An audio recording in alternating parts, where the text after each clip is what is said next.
Hey, salut! As-tu lavé tes mains aujourd'hui? Sais-tu pourquoi le savon lave? C'est à cause des molécules du savon qui sont très spéciales.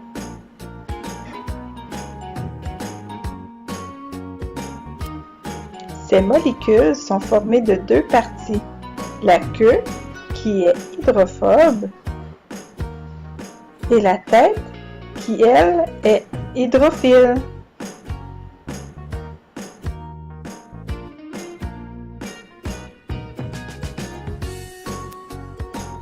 Une substance est dite hydrophobe qui n'aime pas l'eau quand elle repousse l'eau ou est repoussée par l'eau, comme on peut voir sur cette image où la goutte repose sur la feuille.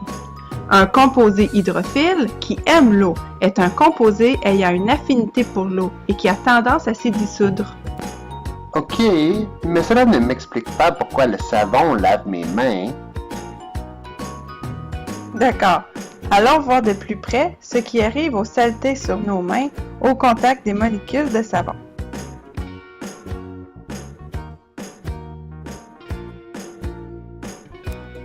Les saletés grasses qui sont sur nos mains ne sont pas solubles dans l'eau. Ils y resteront donc, même si nous tentons de les rincer.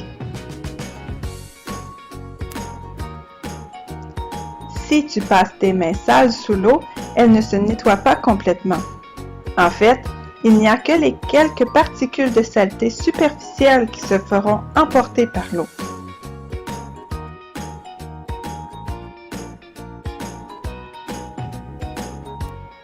C'est alors que nous faisons appel aux molécules de savon.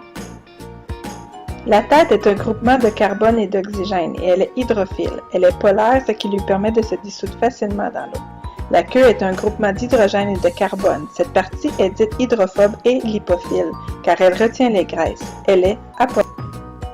Nous apercevons ici des micelles de savon s'accrochant aux saletés grasses sur la peau. Les parties hydrophobes vont s'accrocher à la saleté, créant ainsi comme un manteau avec la partie hydrophile de la micelle, qui elle se sent bien à l'aise de circuler dans l'eau et qui se fait maintenant emporter par le rinçage.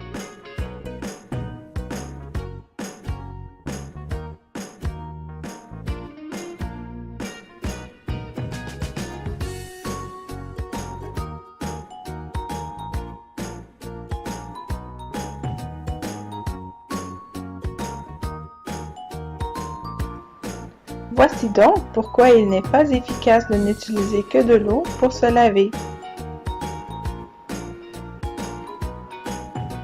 Et pourquoi le savon n'est pas non plus efficace à lui seul. Super, je suis contente de ce qu'on a appris. Ça va sûrement nous servir. Oh non, la belle blouse.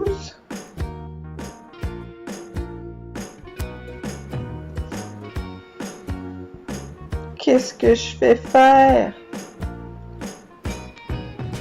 Je la lave tout de suite? J'attends que ça sèche? Je prends quel savon? Croyez-vous que tous les savons sont tout aussi efficaces un que l'autre?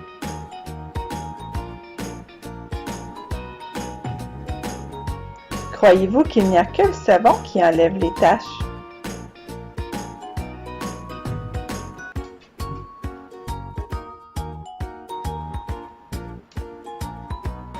Savais-tu que le savon à lessive n'a été inventé qu'en 1916?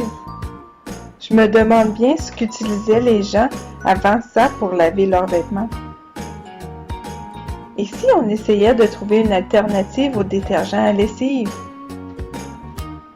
Vous pouvez utiliser plusieurs savons pour trouver la solution à notre problème. Un jaune d'œuf, de la glycérine, du vinaigre, de l'alcool, du peroxyde, du sel, du bicarbonate de soude, de l'eau de javel, du dentifrice, du citron, du jus de tomate, du lait, de la moutarde, du Windex, du WD-40, de la poudre à bébé, du fixatif ou des pelures d'orange. On y va! Votre enseignante vous guidera pour le reste de votre résolution de problème.